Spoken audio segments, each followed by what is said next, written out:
योग दर्शन की 96वीं कक्षा। इससे पहले हमारी 95 कक्षाएं हो गई हैं। योग दर्शन का प्रथम समाधिपाद चल रहा है और पिछली कक्षाओं तक यानी कल की और परसों की कक्षा तक हमने 35 सूत्रों को पूरा कर लिया था। कल की कक्षा में कुछ शंकाओं के समाधान करने का प्रयास किया गया। एक अलग से चर्चा हम लोगों ने ली थी जो विषय से ही जुड़ी हुई है, लेकिन उसमें कुछ व्यावहारिक विषय थे, तो आप लोग उन पर और काम करने का प्रयास कीजिएगा। आज हम 36वें सूत्र को आरंभ करेंगे।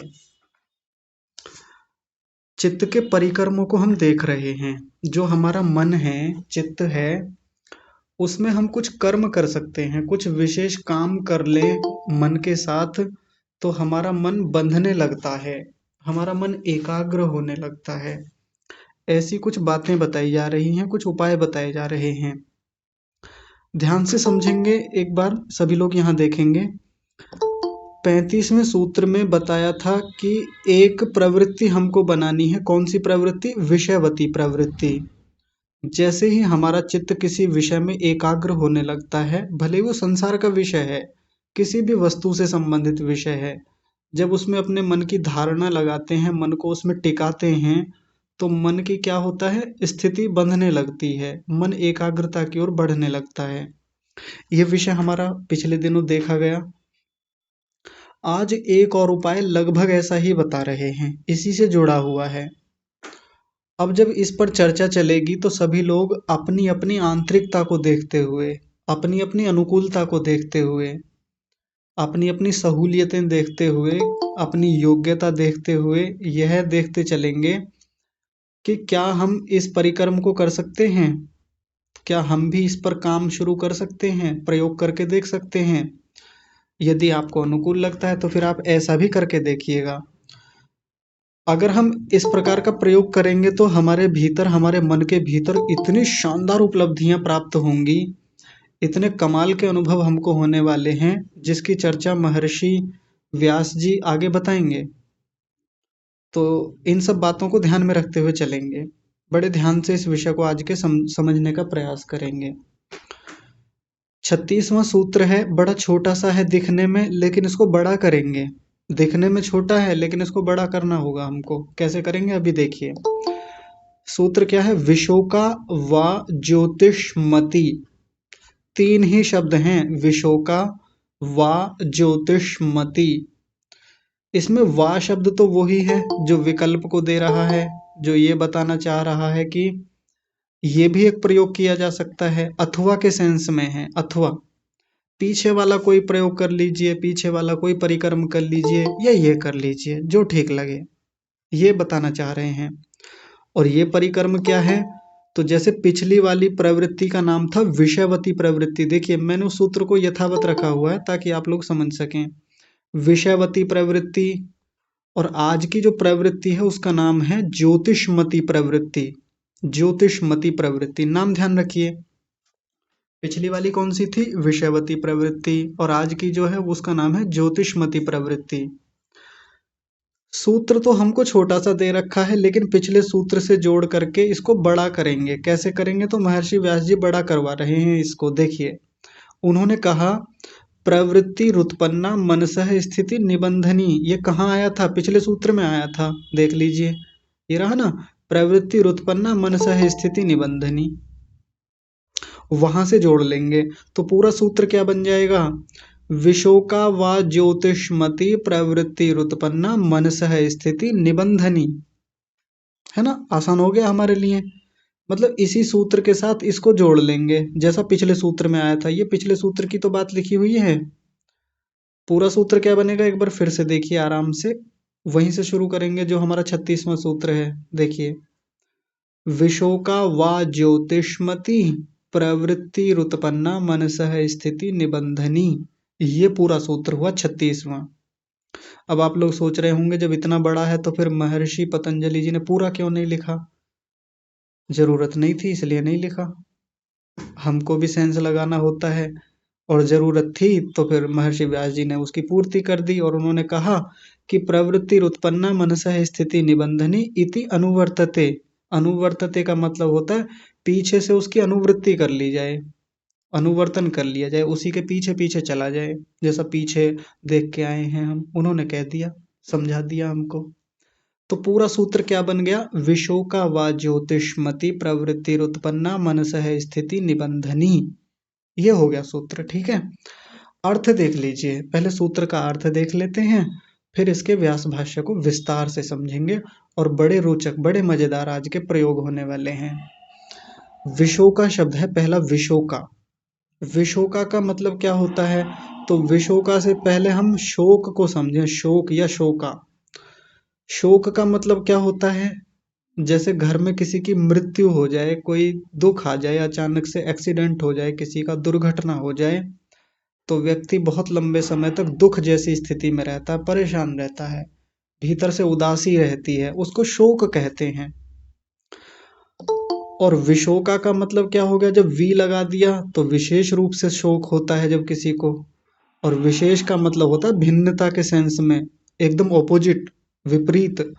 वी उपसर्ग जब भी लगता है तो वो विशेषता को बताता है, और विशेषता का मतलब होता है भिन्नता, ऑपोजिट, उल्टा हो जाना ठीक उसका।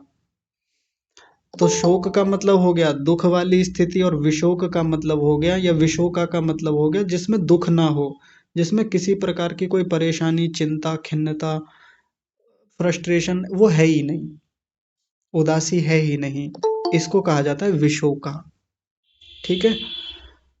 अब देखिए, ये जो जिस प्रवृत्ति की बात कर रहे हैं उस प्रवृत्ति का नाम है ज्योतिषमति। ज्योतिषमति दिख रहा होगा सूत्र में, ये देखिए ज्योतिषमति। तो ये जो प्रवृत्ति जिस पर आज हम बात करेंगे, हमारे भीतर एक अनुभूति होगी, हमारे भीतर आदत लगेगी, ऐसी एक स्थिति बनेगी, उसका नाम दिया ज्योतिषमति।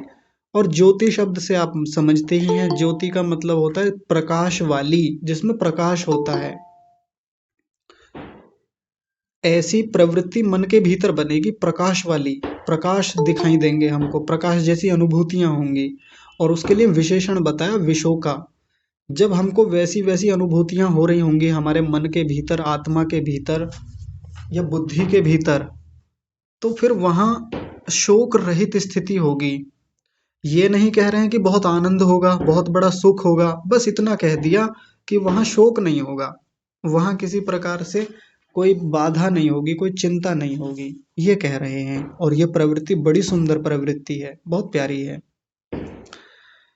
अब एक बात मैं पहले ही बता देता हूं, तो आगे जब आप इस व्यास भाष्य को समझेंगे तो वहां थोड़ी सावधानी से समझेंगे, या बाकी जगह से भी आप थोड़ा सा देख लेंगे कि लोगों के भीतर कैसी कैसी भ्रांतियां चलती हैं। बहुत सारे साधक लोग जब साधना करते हैं तो अलग अलग प्रकार के प्रयोग करके देखते हैं साधना में, बहुत प्रकार से धारणाएं लगाते हैं, अभ्यास करते हैं, योग अभ्यास करते हैं। तो होता क्या है कि अभ्यास करते समय कई बार उनको भीतर प्रकाश दिखाई देता है, बड़े बड़े अलौकिक प्रकाश दिखते हैं उनको। कभी लगेगा सूर्य की तरह प्रकाश दिख रहा है, चंद्रमा की तरह दिख रहा है, कोई बहुत बड़ा ज्योति पुंज दिख रहा है। ऐसा ऐसा लगभग साधकों के साथ होता रहता है, ज्यादातर के साथ होता है। अब वो सोचते हैं कि जो ज्योति दिख रही है, ये जो प्रकाश दिख रहा है, यही परमात्मा है। या कई बार मान लेते हैं कि यही आत्मा है, और आत्मा प्रकाश रूप है।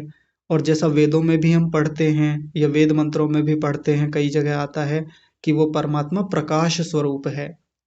प्रकाश का मतलब होता है ज्ञान स्वरूप है, ज्ञान वाला है।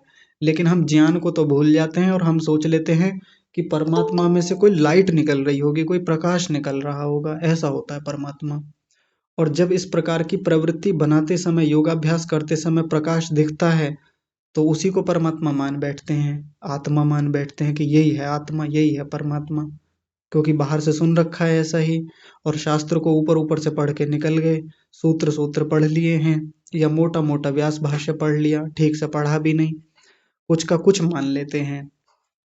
लेकिन यहाँ सावधानियां बताएंगे महर्षि, खुद समझाएंगे हमको कि कहाँ हमको ध्यान रखना है, क्या होता है। तो अब देखिए, इस सूत्र को थोड़ा पूरा कर लेते हैं कि जो शोक रहित है, ऐसी ज्योतिषमती प्रवृत्ति उत्पन्न होती है, प्रवृत्ति उत्पन्ना, यहाँ से देखते चलेंगे।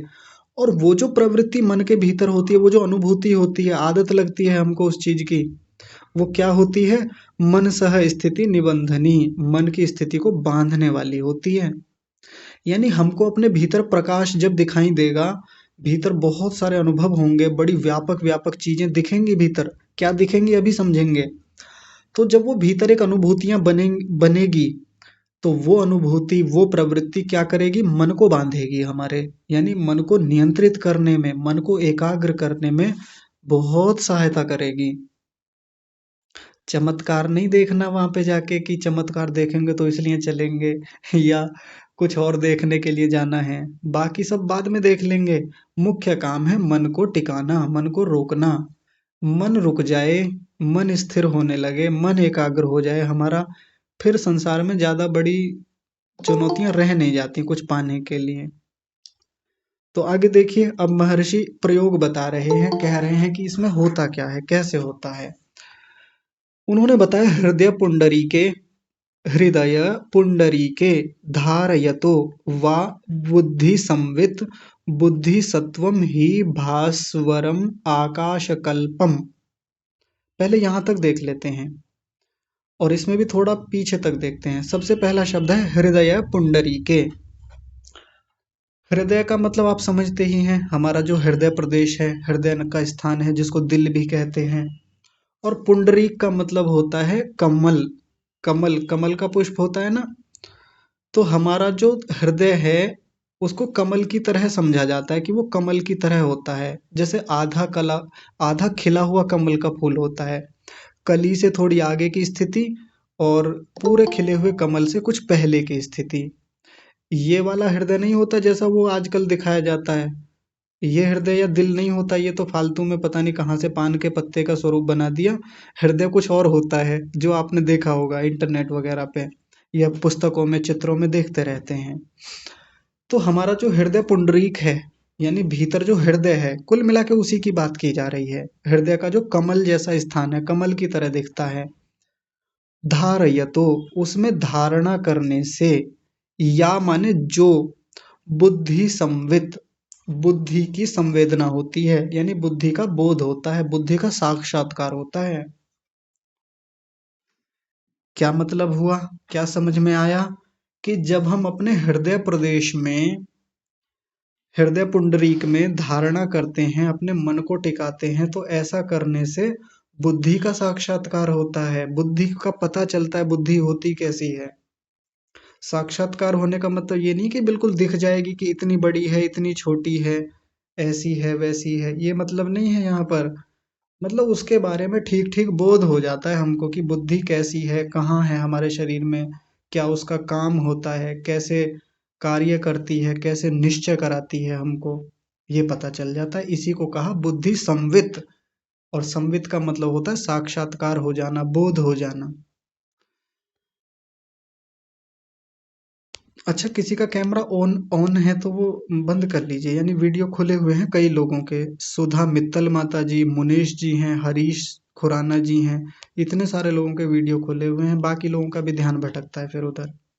आप स्वयं से बंद कर लीजिए, मेरे पास तो वो विकल्प नहीं है कि मैं बंद कर पाऊँ। ठीक है। तो देखिए, बुद्धि का क्या होता है? साक्षात्कार होता है। अब वो होता कैसा है, बुद्धि होती कैसी है, बुद्धि कैसी दिखाई देती है भीतर से, यानी बुद्धि का कितना ज्ञान हो पाता है, उसके लिए आगे एक बड़ी कमाल की बात बता रहे हैं। कह रहे हैं, बुद्धि सत्वम ही भास्वरम। वो जो बुद्धि सत्व है, बुद्धि सत्व का मतलब बुद्धि की बात चल रही है, बुद्धि को सत्व भी कहा जाता है। यानी बुद्धि भी सत्व गुण की प्रधानता वाली होती है, बोध कराने वाली होती है। तो वो कैसी होती है? भास्वर होती है, भास्वर। भास्वर का मतलब, इसमें भास्वर में जो भा शब्द है, उसका मतलब होता है प्रकाश। हमारे देश का नाम जो भारत है, भारत में जो भा शब्द है, उसका अर्थ विद्वान लोग क्या बताते हैं? प्रकाश। और रत माने लगा हुआ, प्रकाश में लगा हुआ, वो हमारे देश का अर्थ किया जा, हमारे देश के नाम का अर्थ किया जाता है, भारत का अर्थ। तो उसमें जो भा शब्द है, भा का मतलब प्रकाश, प्रकाश होता है। और पूरा ये जो भास्वर शब्द है, भास्वर, भास्वरम ऐसा भी कह सकते हैं। इसका मतलब हो गया प्रकाश रूप, यानी प्रकाश वाला, प्रकाश वाली। तो वो बुद्धि कैसी दिखाई देती है हमको? प्रकाश वाली, बहुत प्रकाश वाली होती है, ज्योति से युक्त होती है, ज्ञान से युक्त होती है, ऐसी दिखाई देती है भीतर से बुद्धि हमको। अब ऐसे तो नहीं दिखती। कितने सारे लोगों के जब सर्जरी होती है, मस्तिष्क को खोल के देखा जाता है, हृदय को खोल के देखा जाता है, तो इस प्रकार की कोई चीज नहीं दिखती वैज्ञानिकों को। बुद्धि नाम की, चित्त नाम की, अहंकार नाम की या मन नाम की कोई वस्तु भीतर नहीं दिखती सीधे सीधे। लेकिन हमारे वैदिक वाङ्मय में, हमारी ऋषियों की परंपरा में ये चार चीजें तो होती हैं हमारे भीतर, शरीर के भीतर अंतःकरण के रूप में। अब वो बड़ी सूक्ष्म हैं, और उनकी सूक्ष्मता इतनी है कि वो पकड़ में नहीं आती। ऐसे तो नहीं आती पकड़ में यंत्रों से, कि उनको यंत्रों से देख लेंगे, मशीनों से या किसी प्रकार की जो आजकल की तकनीकियां हैं उनसे वो पकड़ में आ जाएंगी। लेकिन एक साधक, एक योगी जब हृदय पुंडरीक में धारणा करता है तो उसको बुद्धि का बोध होता है। और वो बुद्धि कैसी दिखाई देती है? भास्वरम, प्रकाश रूप, बहुत प्रकाशमान दिखती है भीतर से, बहुत सारे ज्ञान से युक्त है। एक और साथ में बताया कैसी दिखती है? आकाश कल्पम। कल्पम का मतलब होता है जैसी, उसकी तरह वाली, आकाश के जैसी दिखती है भीतर से। आकाश कैसा होता है? स्वच्छ, निर्मल, विस्तृत, बहुत विस्तृत आकाश। ये जो आकाश हमको ऊपर दिखता है, खाली स्थान जिसको कहते हैं, स्पेस है, ये कैसा होता है? स्वच्छ होता है। धूल है वो एक अलग बात है, धूल के कणों को, ओस के कणों को, जल के कणों को थोड़ा अलग कर दें थोड़ी देर के लिए, तो आकाश कैसा होता है वास्तव में? एकदम निर्मल होता है, स्वच्छ होता है, विस्तृत होता है, जिसका विस्तार दूर दूर तक है। बुद्धि आकाश कल्पम होती है। बुद्धि का बोध कैसा होता है भीतर से जब बुद्धि का साक्षात्कार होता है? आकाश के जैसा, निर्मल, स्वच्छ, ऐसे दिखती है भीतर से। तो आश्चर्य जैसा हो रहा होगा कि ऐसा कुछ होता होगा भीतर से। तो फिर वही जो पिछले सूत्र में हमने एक बात पढ़ी थी कि किसी, जब शास्त्र की बात पर संशय हो, शास्त्र की बात परोक्ष लग रही हो, अप्रत्यक्ष लग रही हो, इनडायरेक्ट लग रही हो, तो उसका प्रत्यक्ष करके देख लें, उस पर प्रयोग करके देखें, उसमें बुद्धि दृढ़ हो जाएगी। अभी तो इसमें भी संशय लग रहा होगा कई लोगों को कि ऐसा करने पे ऐसा दिखेगा क्या? तो जैसा पिछले सूत्र में महर्षि व्यास जी कह रहे थे कि उसके किसी एक देश का प्रत्यक्ष कर लें, तो शास्त्र के प्रति जो संशय होता है, संशय हट जाएगा और दृढ़ बुद्धि हो जाएगी, मजबूती बनेगी उसमें हमारी। तो करके देख लें। अगर किसी को ये वाला प्रयोग आसान दिखता है, रुचि बनती है कि हाँ जी ऐसा करके देखेंगे, तो ऐसा जो भास्वरम आकाश कल्पम जो भीतर से बुद्धि का स्वरूप दिखाई देगा, प्रकाश वाली दिखाई देगी भीतर से बुद्धि, स्वच्छ निर्मल दिखाई देगी, बहुत प्रकार के ज्ञान से युक्त होगी। तो फिर से वहीं आ जाए सूत्र में, ज्योतिषमति प्रवृत्ति उत्पन्ना मनसः स्थिति निबंधनी। ये जो ज्योतिषमति प्रवृत्ति भीतर से बनेगी, ज्योति वाली, प्रकाश वाली स्थिति बनेगी भीतर से, ऐसी प्रवृत्ति मन को बांधेगी, मन को रोकेगी, मन को टिकाएगी। इतनी आसानी से थोड़ी टिकता है मन। हम सोच लें कि मन ऐसे टिक जाएगा, हम 5 मिनट की उपासना उपासना में बैठें और मन रुक जाए हमारा, ऐसे नहीं रुकता। प्रयास होते हैं, कितने सारे लोग वर्षों वर्षों अनुसंधान करते हैं मन पर, बुद्धि पर, तब जाके मन टिकता है, मन स्थिर होता है। और हमारे इन ऋषियों ने, महर्षि पतंजलि, महर्षि व्यास आदि ऋषियों ने इन सब पर प्रयोग करके देखे, अनुसंधान करके देखे, तभी ये बातें लिखी हैं। और उनकी बात, आचार्य की बात, शास्त्र की बात, या हमारे लिए जो अनुमान प्रमाण जैसा है ये, या शास्त्र प्रमाण है, इसका प्रत्यक्ष करके देखना चाहिए, तो बात फिर क्लियर हो जाएगी हमें भी। आगे देखिए, आगे और भी कुछ बात कह रहे हैं। इसी में कह रहे हैं तत्र, तत्र माने वहां पर, यानी ये जो ऊपर चीजें बताई हैं इनमें स्थिति, ये जो स्थिति यानी एकाग्रता, वही स्थिति। कौन सी स्थिति? प्रशांत वाहिता स्थिति। जब मन लगातार एकाग्रता में है, ये जब बनने लगेगी, और उसकी भी वैशारद्य स्थिति बनेगी। वैशारद्य या वैशारद्यात, ये पूरा शब्द क्या है? वैशारद्यात। देखिए ध्यान से, वैशारद्यात प्रवृत्ति ही, और यहां से शब्द लेंगे विकल्पते। जब ऐसी स्थिति बनेगी तो उसमें क्या होगा? एक भीतर प्रवृत्ति बनेगी हमारी। जैसे जैसे ये स्थिति बनती जाएगी, ये एकाग्रता आती चली जाएगी, तो इसकी एक इसमें विशारदता आती है, उच्च स्थिति बनती है। विशारद का मतलब होता है उच्च स्थिति बनना, कुशलता आ जाना उसमें, और ऊंची स्थिति बनना। तो ऐसा होने से क्या होता है, प्रवृत्ति विकल्पते, प्रवृत्ति बनती है। विकल्पते का मतलब होता है बनना, निर्मित होना, पैदा होना।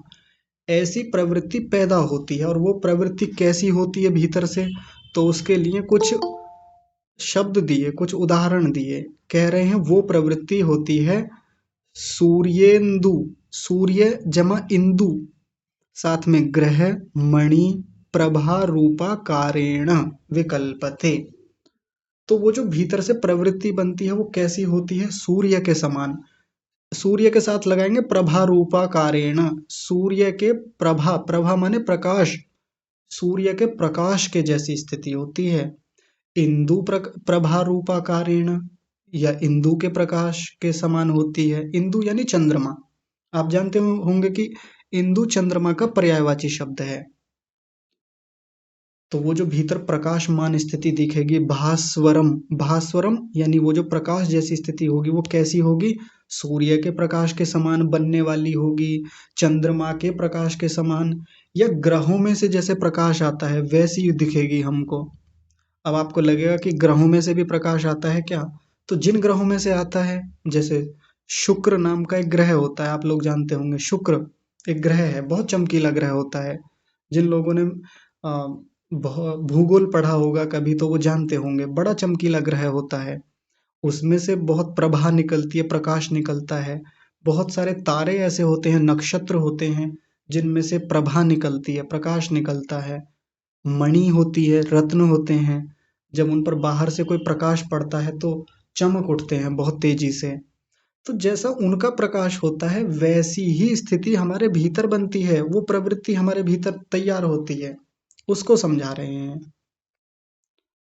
जैसे कोई कहने लगे कि जी प्रकाश रूप तो बन रही है भीतर से, वो ज्योतिषमती प्रवृत्ति बन रही है, लेकिन होती कैसी है, तो हमको समझाने के लिए कुछ वस्तुओं के उदाहरण दे दिए।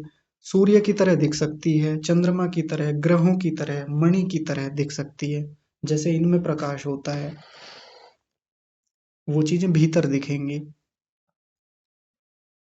तभी तो कहा जाता है यथा पिंडे तथा ब्रह्मांडे, या यथा ब्रह्मांडे तथा पिंडे। जैसा जैसा ब्रह्मांड में बाहर है वैसा वैसा इस पिंड में है, शरीर में है, सब कुछ है, वैसा नहीं कह रहे हैं। मतलब इस ब्रह्मांड में बहुत सारी ऐसी चीजें हैं जो हमारे भीतर भी हैं, और बहुत सारी ऐसी चीजें जो हमारे भीतर विद्यमान हैं वो बाहर भी ब्रह्मांड में विद्यमान है। तो बाहर का प्रकाश भीतर के प्रकाश के जैसा ही है, और वो हमको दिखेगा, उसकी हमको संवित होगा, संवेदना होगी, साक्षात्कार होगा। और फिर वही बात जो मैंने थोड़ी देर पहले कही थी, जब इस प्रकार से साधक को बोध होता है, ऐसा प्रकाश दिखता है, तो कितने लोग वही मान के बैठ जाते हैं, हो गया, प्राप्तम प्रापणीयम, जो पाना था वो पा लिया, यही तो प्राप्त करना था, बचा ही क्या, बस हो गया परमात्मा का साक्षात्कार। ये परमात्मा का साक्षात्कार नहीं है, ये तो बस हमको कुछ अनुभूतियां हो रही हैं। ये अनुभूति मात्र है, किसकी, कुछ प्रकाश की, बुद्धि की अनुभूति मात्र है। बुद्धि का बोध हो रहा है, बस इतना है। और ये एक प्रयोग है बस, यहाँ से तो आगे बहुत कुछ प्राप्त करना है। मन टिकेगा, मन टिकने के बाद में एकाग्रता बनेगी, एकाग्रता के बाद में संप्रज्ञात समाधि होगी, संप्रज्ञात के बाद में असंप्रज्ञात समाधि होगी, जहाँ जाकर परमात्मा का साक्षात्कार होगा। उसके बाद जीवन मुक्त अवस्था आएगी, फिर मुक्ति होगी। तो कोई ये ना सोच ले कि ये जो प्रकाश दिख रहा है तो हो गया जी काम, अब तो अब कुछ बचा ही नहीं जीवन में प्राप्त करने के लिए। ये शास्त्र को पढ़ते समय थोड़ा सावधानी हमको रखनी होती है। प्रयोग करते समय, साधना करते समय योग्य गुरुओं से, साधकों से, अनुभवी लोगों से पूछते रहना चाहिए। नहीं तो कुछ लोगों ने मोटा मोटा जल्दी जल्दी पढ़ा, विषों का वा ज्योतिषमती, कि ऐसी प्रवृत्ति बनेगी जो ज्योतिषमती होगी, प्रकाश दिखेगा भीतर, बुद्धि में प्रकाश जैसा दिखने लगेगा। पढ़ के निकल गए जल्दी जल्दी हिंदी भाष्य को, और पढ़ पढ़ के निकले और जाके प्रयोग करना शुरू कर दिया, ना किसी से पूछा, ना किसी से चर्चा की, ना किसी से शंका समाधान किए और लगे पड़े हैं और बस अपने आप को मान बैठे कि हो गया जो होना था, अब बचा ही क्या जीवन में प्राप्त करने के लिए। ध्यान रखना चाहिए। यहाँ तक एक बात पूरी हुई है अभी तक, बस एक बात। अब दूसरी बात शुरू कर रहे हैं, देखिए ध्यान से समझेंगे। दूसरी बात और रोचक है और मजेदार है। कह रहे हैं तथा, वैसे ही, या तथा का मतलब यहाँ और से भी ले सकते हैं या वैसे ही, कोई भी अर्थ ले लीजिए आप जो ठीक लगे। वैसे ही अस्मितायाम, अस्मिता में, समापन्नम चित्तम, निस्तरंगम महोदधिकल्पम शांतम अनंतम अस्मिता मात्रम भवति। देखिए कितनी रोचक संस्कृत है, कितनी मजेदार होती है संस्कृत। देखिए सबके ऊपर यहाँ बिंदी लगी हुई है, अनुस्वार लगा हुआ है। अस्मितायाम समापन्नम चित्तम निस्तरंगम महोदधिकल्पम शांतम अनंतम अस्मिता मात्रम भवति। अब देखिए एक दूसरा प्रयोग हमको बता रहे हैं, तथा, वैसे ही, या और कह लीजिए कि एक और नई चीज आई है हमारे सामने। इस बार धारणा करनी है अस्मितायाम, अस्मिता में। अस्मिता का मतलब क्या होता है? अस्मिता का मतलब होता है स्वयं में, खुद में, अपने आप में। अस्मि माने हूँ, मैं हूँ। इसमें इसमें जब हम अपनी प्रवृत्ति बनाते हैं, इसमें स्थिति बनाते हैं। समापन्नम का मतलब होता है एकाग्र हो जाना, रुक जाना, टिक जाना। तो जब अस्मिता में समापन्न चित्त होता है, स्थिर चित्त होता है, जब एकाग्र चित्त होता है, किसमें? अस्मिता में। अस्मिता को फिर से समझेंगे ठीक से। अस्मिता मतलब अपना खुद का स्वरूप जो होता है, जिसमें जीवात्मा स्वयं में स्थित होता है, खुद का बोध करता है कि हाँ मैं हूं, इसको अस्मिता कहा जाता है। सामान्य रूप से तो हम भी व्यवहारिक जीवन में अपने होने की अनुभूति करते रहते हैं। हाँ मैं हूँ, मैं खा रहा हूँ, मैं पी रहा हूँ, मैं जा रहा हूँ, मैं पढ़ रहा हूँ। इस प्रकार की अनुभूतियां हम लोग करते हैं। लेकिन इस प्रकार की अनुभूति करते समय और भी विषय हमारे भीतर आते रहते हैं। कभी बाहर के विषय आ जाएंगे, शरीर का भी विषय आएगा। मेरा शरीर छोटा है, बड़ा है, सांवला है, गोरा है, आंखें ऐसी हैं, हाथ ऐसे हैं, पैर ऐसे हैं। ये चीजें चलती रहती हैं साथ साथ में। लेकिन यहाँ जिस अस्मितायाम समापन्नम चित्तम की बात की जा रही है, ये कैसी स्थिति है? जहाँ जीवात्मा स्वयं में स्थित है, उसको खुद का ही बोध हो रहा है और कोई बोध ही नहीं है उसको, दुनिया की किसी चीज का बोध ही नहीं हो रहा। उस प्रकार से वहां जाकर जब चित्त स्थित होता है, हमारा चित्त जब उसमें लगता है, चित्त को लगातार आत्मा के होने का बोध हो रहा है। क्योंकि आत्मा यहाँ भी चित्त के माध्यम से बोध करता है अपने होने का। चित्त में उसके संस्कार बनते रहते हैं जब आत्मा खुद का बोध कर रहा है। देखिए रोचक बात है, मजेदार बात है। आत्मा को अपने होने का एहसास भी एक तो अहंकार के कारण से होता है और चित्त के कारण से होता है। अहंकार भी भीतर एक उपकरण होता है, एक टूल होता है। अहंकार नाम का एक टूल है भीतर, बुद्धि की तरह, मन की तरह, चित्त की तरह। और उसी की सहायता से जब आत्मा अपने होने का बोध कर रहा होता है तो चित्त में उसके भी संस्कार बनते हैं, चित्त में उसकी भी अनुभूतियां होती हैं। जब इस प्रकार से मन टिकता है, मन की धारणा की जाती है, तो देखिए फिर हमको कैसी अनुभूतियां होती हैं। निस्तरंगम महोदधिकल्पम शांतम अनंतम अस्मिता मात्रम भवति। इस प्रकार के अनुभव होते हैं। देखिए सबसे पहले हमारा जो चित्त है, हमको भीतर से कैसा दिखेगा? निस्तरंग हो जाएगा। चित्त की स्थिति बता रहे हैं। ऐसा चित्त कैसा हो जाता है? निस्तरंग। और निस्तरंग का मतलब होता है तरंगों से रहित हो जाता है। हमारे चित्त में किस प्रकार की तरंगे होती हैं? तो वृत्तियों की तरंगे होती हैं, विचारों की तरंगे हैं। बहुत सारे विचार आ रहे हैं, वही मन की तरंगे हैं। जैसे जल में तरंगे होती हैं, जल में तरंगे होती हैं तो जल स्थिर नहीं रह पाता। वैसे ही चित्त में तरंगे हों, वृत्तियां हों, विचार हों, तो चित्त भी स्थिर नहीं रह पाता। तो जब अस्मिता में स्थित चित्त होता है तो वो निस्तरंग होता है, एकदम किसी भी प्रकार की राजसिकता से रहित स्थिति होती है, कोई चंचलता नहीं। और आगे कह रहे हैं महोदधि कल्पम। महोदधि का मतलब होता है महासमुद्र। महाजमा उदधि, मैं लिख देता हूं, आप देखिए। उदधि शब्द का मतलब होता है समुद्र, और इसके सामने महा और लगा दें तो महासागर बन जाएगा। उदधि का मतलब क्या हो गया?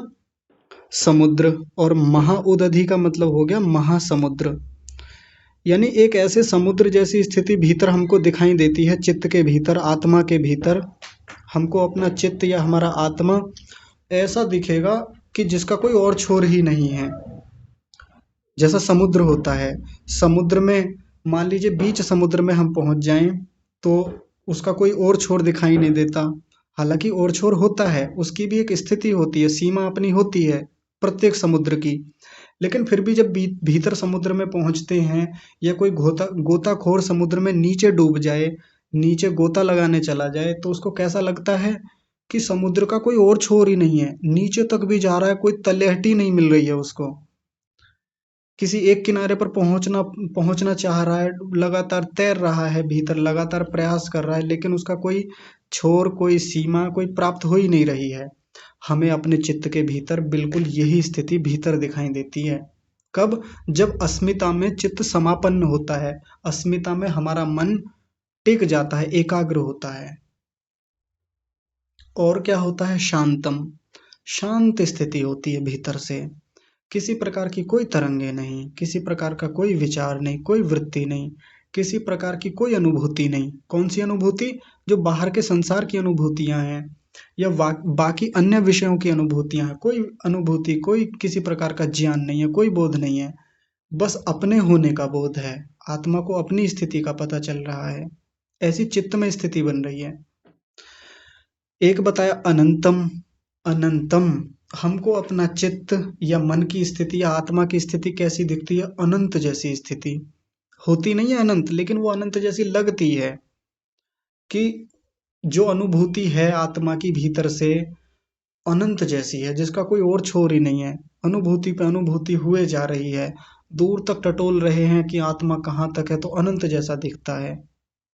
लेकिन ये काल की दृष्टि से अनंत नहीं कह रहे हैं कि काल की दृष्टि से आत्मा सब जगह फैला हुआ है, ऐसा नहीं है। यहाँ पे ऐसी अनुभूति की बात नहीं कर रहे हैं। क्षमा कीजिए, स्थान की दृष्टि से नहीं कह रहे हैं। वो मतलब उसको अनुभूति ऐसी है जैसे समुद्र में जाने पे होती है। समुद्र का और छोर होता है, एक स्थिति है वहां पे भी, लेकिन फिर भी समुद्र हमको अनंत जैसा दिखाई देता है कि समुद्र का कोई अंत ही नहीं है दूर दूर तक। वैसा ही यहाँ भी है।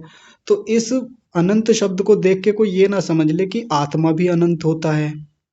आत्मा काल की दृष्टि से तो अनंत होता है, कभी अंत नहीं होगा उसका, कभी मरेगा नहीं, कभी समाप्त नहीं होगा। लेकिन कोई ये ना समझे कि यहाँ अनंत का मतलब स्थान की दृष्टि से अनंत है, कि जैसे परमात्मा अनंत है वैसे ही आत्मा भी अनंत है। ऐसा नहीं कह रहे हैं यहाँ पे। उसकी बस अनुभूति ऐसी होती है भीतर से, ऐसी प्रवृत्ति होती है। तो ऐसा वो। और हाँ, एक बात कही, अस्मिता मात्रम भवति। अस्मिता मात्र ही होता है वो।